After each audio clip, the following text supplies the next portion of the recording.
네, 경제 현안을 보다 쉽게 풀어보는 경제 읽기 시간입니다. 오늘도 다양한 경제 이슈들 권혁중 경제평론가와 자세히 짚어보죠. 어서 오십시오. 네, 안녕하십니까. 예. 자, 연말 되면 또 이 얘기를 빼놓을 수가 없는데 네. 이커머스 업계 연중 최대 해외 쇼핑 행사죠. 블랙 프라이데이 얘기를 좀 해보겠습니다. 네.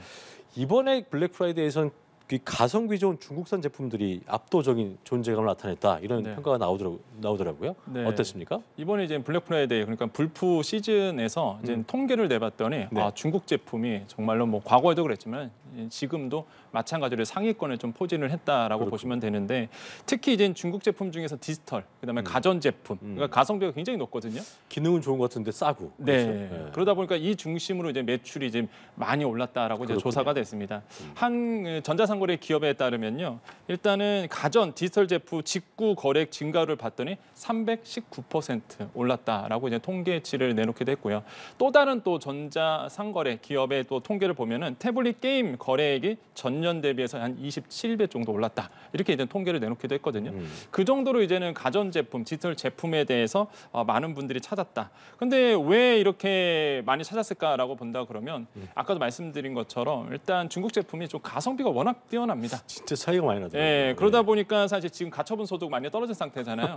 또 지갑은 얇은데 가전 제품은 갖고 싶고 하다 보니까 이제 중국 제품에 대한 이 눈이 좀 돌아갈 수밖에 없는 이제 상황이 됐고 두 번째로는 중국 제품이 그러니까 중국 기업들이 대대적인 마케팅을 했습니다. 사실 맞아요. 이번에 엄청나게 비용을 써서 대대적인 광고도 많이 나왔고 그러다 보니까 많은 분들이 또 중국 제품에 대한 디지털 제품에 대한 관심을 갖게 됐죠. 그렇군요. 보면 이제 약간 한국 제품이나 좋은 제품들의 예전에는 레플리카 형식으로 나오는 게 많았었는데 지금은 이제 뭐 샤오미도 그렇고 아니 진짜 모양도 그럴싸하고 가성비가 정말 좋은 제품들이 많은데 한국 시장으로 진출을 진짜 이제 많이 하는 것 같은 게 최근에 알리익스프레스를 봐도 유명 배우가 또 우리 유명 배우가 선전을 하기도 하고 맞습니다. 상당히 진출을 많이 한 것 같은 느낌 듭니다. 그렇죠. 이번에 이제는 오늘인데요. 사실 많이 이제는 보도가 된 부분인데 알리익스프레스라는 기업이 있어요. 알리바바의 이제 계열사이기도 한데 그렇죠.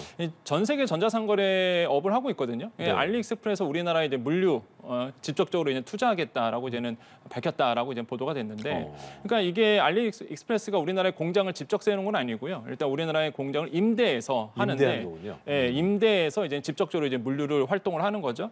근데 이제 사실 알리익스프레스 같은 경우는 우리나라에 2018년도에 이제 진출을 했습니다. 그다음에 무엇보다 작년 10월에 한국어 전용 콜센터를 세웠어요. 그래서 굉장히 우리나라에 말을 해도 굉장히 응대가 되는 거군요. 응대가 되죠. 아하. CS가 되고 또 한 가지가 과거에 우리가 보통 알리익스프레스 직구한다 그러면 거의 한 일주일 넘게 걸린 적도 많았거든요. 근데 지금은 3일에서 5일 정도밖에 안 걸립니다. 그러니까 대대적으로 한국에 지금 투자를 하고 있는 기업이다 보시면 되겠는데 그래서 이런 부분들이 좀 전자상거래 환경들이 이제 변해가고 있다라 보시면 되겠고 또 한 가지가 그 알리 앱이 있습니다. 알리익스프레스를 쓰는 앱이 있는데 이게 10월달 비교를 했더니 작년보다 2배 정도 증가됐어요. 그러니까 우리나라 사람들이 많이 이제는 알리익스프레스를 한다는 얘기거든요. 그러니까 이런 점을 봤을 때 약간 경각심을 좀 가질 수밖에 없는 부분이다. 그래서 그렇죠. 지금 일각에서 이런 얘기를 해요. 쿠팡과 알리의 싸움 아니야? 이럴 텐데 꼭 그렇지는 않다라고 볼 수 있고 우리나라도 물류센터 많이 투자하고 있습니다. 특히 우리나라의 전자상거래업의 3사를 뽑는다 그러면 일단 네이버가 있고요. 그다음에 이게 쿠팡이 있고 그다음에 이랜드 그룹이 있는데 여기에서 이제는 또 알리익스프레스까지 들어오게 되면 4파전 양서까지 갈 수 있거든요. 그래서 이런 부분들이 좀 시장의 변화가 이제 모색된다라고 보시면 되겠고 그래도 다행히 뭐 문제점도 있어요. 사실 알리익스프레스의 문제점은 역시나 가품입니다. 그러니까 가품이요. 이게 중국에서 오다 보니까 확인이 안 되거든요. 그래서 가품이라든지 품질 문제 이런 해외 거는 직구라고는 하지만 이게 진짜인지 가짜인지 구분이 안 맞아요. 되는. 뜯어보기 네. 전까지는 정말 맞아요. 모르거든요. 그래서 이런 문제는 종종 있다라고 말씀을 드립니다. 사실 그 평론가님께서 많이 이런 질문을 받고 하실 텐데 이거 진품하고 너무 차이가 가격이 나는데 진품이 가품인지 구분은 안 되는. 그건 가품이라고 보면 되는 거 아니에요? 그렇죠. 그렇죠? 네. 실제 네. 이제는 주의할 점이 그래서 많이 생겨요. 그러니까요. 직구했을 때 주의할 점을 이제 좀 말씀드리면은 일단 리뷰를 꼭 확인하시기를 권유드립니다. 리뷰 확인이요? 예, 왜냐하면 리뷰를 보면은 이 제품이 어느 정도 가치가 있는지를 볼 수 있거든요. 왜냐하면 전에 샀던 분들이 리뷰를 남기기 때문에. 요즘은 리뷰도 알바한다고 그래서 막 이제 뭐 그쵸. 리뷰 알바했다고 그래서 믿을 수 없다는 얘기도 있더라고요. 근데 그 소수고요. 사실 리뷰 알바 들으면 대량으로 이제 리뷰가 쌓일 수밖에 없거든요. 만약에 네, 물건이 네. 안 좋으면. 그래서 리뷰를 꼼꼼히 보시면은 사실 이게 어느 정도 퀄리티인지를 알 수 있고 그렇군요. 두 번째 번째는 통관 규정을 이해하셔야 돼요. 통관 규정이요? 그러니까 우리나라에 보면 목록 통관 규제가 있습니다. 목록 통관 규율이 있는데 이게 뭐냐면은 일단 우리는 소비재 제품이에요. 내가 썼을 때 아무 문제 없는 것들. 그래서 $150 이하의 상품들은 뭐 개인 통관 고유 번호가 있잖아요. 이것을 통해서 그냥 직구하거든요. 그냥 관세 안 붙어요. 관세 안 붙으니까 당연히 부가세도 없죠. 그래서 $150 이하 제품. 미국에서 오는 거는 FTA 규정 때문에 $200 이하 제품. 요거는 이제 목록 통관으로 그냥 들어오거든요. 네. 근데 이제는 나는 목록 통관인 줄 알고 개인 통관 부여해갖고 수입을 했는데 직구를 했는데 알고 보니까 이게 목록 통관이 아닌 거죠. 예를 들어서 가전제품 같은 게 많이 오해하시는데 작년 22년 6월부터 관련 법이 바뀌었습니다. 가전제품도 원래는 목록 통관에 들어갔다가 요거 배제됐거든요. 배제됐군요. 네, 배제되다 보니까 관세 붙고 부가세 붙어요. 그러니까 요걸 모르셔갖고 나중에 이제는 알게 되는 거예요. 수입했을 때 이제 직구하면 들어오잖아요. 그런데 그걸 누가 내느냐 관세를. 이게 주문하신 사람이 내거든요. 소비자가 내는 거예요. 네. 그래서 나중에 관세 내라고 날라오고 부가세 내라고 날라오는 거예요. 그 환불하기도 뭐하고. 그렇죠. 추가 비용이 더 붙는 거죠. 그래서 이런 거를 좀 보셔야 돼요. 그래서 직구를 하실 때 이런 어떤 통관 부분도 잘 주의를 하셔라. 그리고 마지막으로 추적 서비스입니다. 그러니까 배송했을 때 내가 지금 어디쯤 있는 거야 이거. 예, 정말로 내 물건이 어디가 있는지 모르는 경우가 되게 국내는 많거든요. 좀 확인이 쉬운데 맞습니다. 용이한데. 맞아요. 예, 그래서 이런 것도 이제 보시면서 직구를 하시는 게 도움이 된다고 말씀드립니다. 가성비도 좋지만 이런 주의사항들 잘 맞습니다. 생각하셔야 될 것 같다는 생각이 듭니다.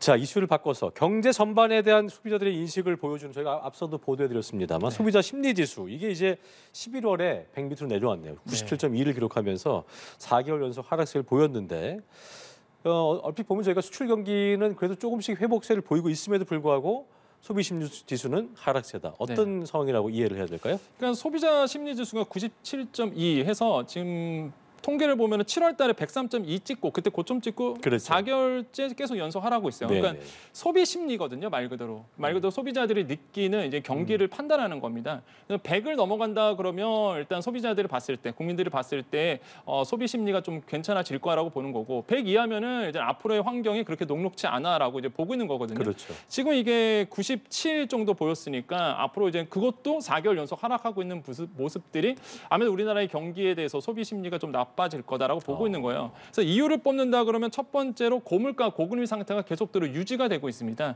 그러다 보니까 생활 형편이 그렇게 좋지는 않거든요. 이런 것들이 내수 부진으로 이어지면서 사실 좀 위축되고 있는 부분도 보이고 두 번째로는 대외의 불확실성이 아직도 존재하거든요. 지정학적 리스크가 아직 풀리지 않았습니다. 전쟁, 현재 진행 중이거든요.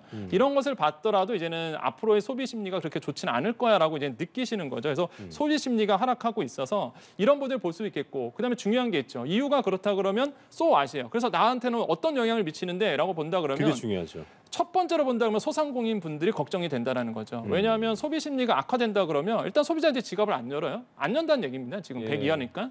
그러면은 그러면 물건을 팔아서 수익을 버는 소상공인, 자영업자 입장에서 본다 그러면 더더욱 안 좋은 환경으로 간다는 거예요. 그럼 자영업자, 소상공인들이 만약에 더 안 좋아진다 그러면 이분들이 대출이 굉장히 많거든요. 가계 대출이 지금 1,000조가 넘어간 상황이고 그 중에 또 일부가 이 소상공인들의 대출이 포함되어 있는데 이 소상공인 분들이 만약에 매출이 안 나와서 대출을 못 갚는다 그러면은 당연히 금융권 부실로 이어질 수밖에 없습니다. 지금 연체율도 다시 치솟고 있다 보니까 그러면 결국에는 부실화가 되고 채권이 그렇게 되면 제2 금융권 중심으로 안 좋아질 가능성이 커요. 그래서 이런 부분을 보더라도 지금 그래서 정부가 이제 은행들에 대해서 압박을 하고 있는 게 상생 금융 방안 빨리 내놔라. 그렇죠. 예, 이게 핵심이 소상공인 도와주는 거거든요. 너무 이익 극대화하지 말고 맞습니다. 어려울 때일수록 그죠? 네, 그래서 은행들에 대한 상생 금융 방안, 그다음에 횡재세 얘기도 나오잖아요. 그 횡재세의 기준은 소상공인이거든요. 얘기가 사실 2조 원 정도 가량 정도 예상하고 있는데, 그러니까 이런 걸 보더라도 지금 이제 소상공인과 관련된 문제들이 생길 수밖에 없다라고 말씀을 드립니다. 자, 끝으로 금리 수준 전망 지수 이거 119인데 9포인트 하락은 했어요. 근데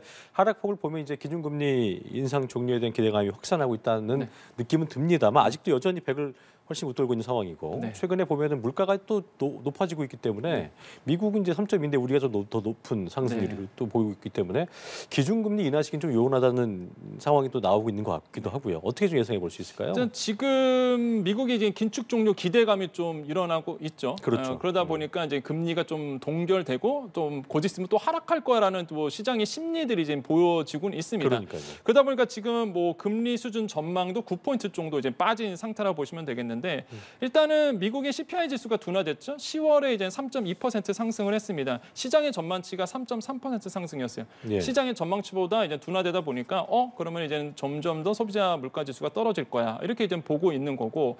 그다음에 이제는 현지 시간으로 30일에 개인 소비 지출이 발표가 됩니다. 이게 PCE 지수라고 보통 얘기하는데 그 연준에서 가장 중요하게 보는 게 이 PCE 지수예요. 개인 소비 그렇군요. 지출이에요. 이게 이제 곧 있으면 발표를 합니다. 근데 지금 시장의 전망치가 헤드라인 PCE가 3.1% 상승. 3.1이에요. 예, 근데 시장의 전망치는 이제 직전 같은 경우 9월 달 직전 같은 경우가 3.4%거든요. 그러니까 지금 전망치가 좀 더 낮아지고 있다는 거죠. 그러니까 상승률이 둔화되고 있다는 부분. 이런 거를 보더라도 일단 물가 상승은 어느 정도 잡힐 거라고 보고 있어요. 그렇군요. 그럼 항상 여기서 이제 봐야 되는 게 이제는 소왓이에요. 그래서 그럼 나한테 또 어떠라고 어떤 영향인데 그렇죠. 일단 자산 시장에 먼저 반응하거든요. 사실 왜냐하면 금리가 앞으로 둔화될 거라고 시장에서 예상을 한다 그러면 일단 투자 자산 시장 쪽으로 먼저 반응을 합니다. 그렇군요. 주식 시장 지금 뭐 괜찮아질 거야라는 뭐 분위기가 많이 나오고 있어요. 그런 이유가 이런 이유 때문에 그렇거든요. 금리가 동결될 거야 이런 부분부터 아니면은 지금 5월에 지금 시장에서는 연준에서 FOMC 회의 때 5월 때에 금리 인하 시그널이 처음 나올 거야라는 얘기가 지금 나오고 있거든요. 내년 5월에. 예, 이게 알겠습니다. 확률이 시카고 상품거래소에서 지금 확률이 페드 워치에서요? 59%예요. 예, 그러니까요. 페드 워치에서. 그래서 지금 이런 부분들을 맞물려서 자산 시장에 대한 관심들이 다시 한번 좀 높아질 수밖에 없는 부분으로 간다. 그리고 마지막으로 양극화 문제가 좀 더 심해질 예. 수밖에 없다라고 말씀을 드립니다. 알겠습니다. 여기까지 경제읽기 권영춘 평론가와 함께했습니다. 오늘 말씀 고맙습니다. 네, 감사합니다.